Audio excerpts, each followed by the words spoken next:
সুপ্রিয় দর্শক, আসসালামু আলাইকুম। BD Mamun blogs Facebook page, YouTube চ্যানেলের পক্ষ থেকে স্বাগতম, সুস্বাগতম, শুভেচ্ছা জানাচ্ছি সবাইকে। আমাদের আজকের ভিডিও একটি শিক্ষা প্রতিষ্ঠানের অপমৃত্যু নিয়ে।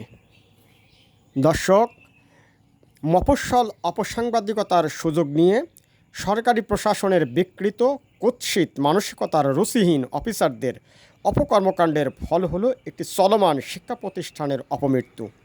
সরকারি কোনো সাহায্য ছাড়াই সমাজের সুবিধাবঞ্চিত, শিক্ষায় অনাগ্রহী, শিক্ষা থেকে ঝরে পড়া শিশু, এতিম, প্রতিবন্ধী, অসহায়দের সামাজিকভাবে পুনর্বাসন ও সংগঠিত করে অবৈতনিক প্রাতিষ্ঠানিক শিক্ষা মাধ্যমে একটি জীবনব্যাপী আয়োজন করা হয়েছিল।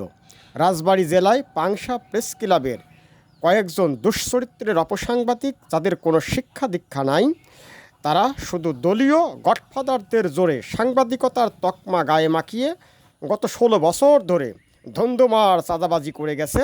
দলীয় প্রশাসনের কাছে এই সাংবাদিক নামক সন্ত্রাসীরা ছিল ভাগ্যের দুধ। তাই ভাগ্যের এই দুধদের দ্বারা যেন ভাগ্য বিপর্যয় না ঘটে, তার জন্যই মিথ্যা, বানোয়াট, কাল্পনিক নাটক সাজিয়ে অসহায় এতিম দুস্থদের এই শিক্ষা প্রতিষ্ঠানটিকে মৃত্যুদণ্ড দেওয়া হয়েছে।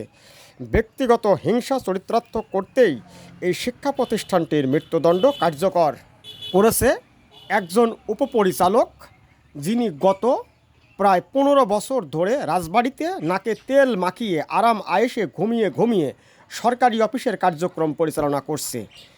এই প্রতিষ্ঠানকে ঘিরে তার যত প্রমাণিত অন্যায়ের কাগজপত্র রাজবাড়ী জেলা প্রশাসক, রাজবাড়ী পুলিশ সুপার, উপজেলা নির্বাহী অফিসার, মন্ত্রী, এমপি ও রাজনৈতিক ব্যক্তিবর্গকে দেওয়া হলেও কেউ এই প্রতিষ্ঠানটির নতুন করে প্রাণদান করতে পারেননি। বন্ধুরা, শুধুমাত্র ভুয়া সাংবাদিকদের ব্যক্তিগত অনুরাগের বশবর্তী হয়ে 4 পুরুষের আওয়ামী পরিবারকে বিএনপি ট্যাগ দিয়ে একটি গোয়েন্দা সংস্থার রিপোর্টে চলমান প্রতিষ্ঠানটি সকল কার্যক্রম বন্ধ করে দিল। উপকারভোগী শত শত মানুষ বঞ্চিত হলো কয়েক ধরনের সেবা থেকে। বেচার শুধু আল্লাহর কাছেই দিয়েছি, আল্লাহর কাছেই চাই। বন্ধুরা, সবার জন্য শুভকামনা জানিয়ে শেষ করছি।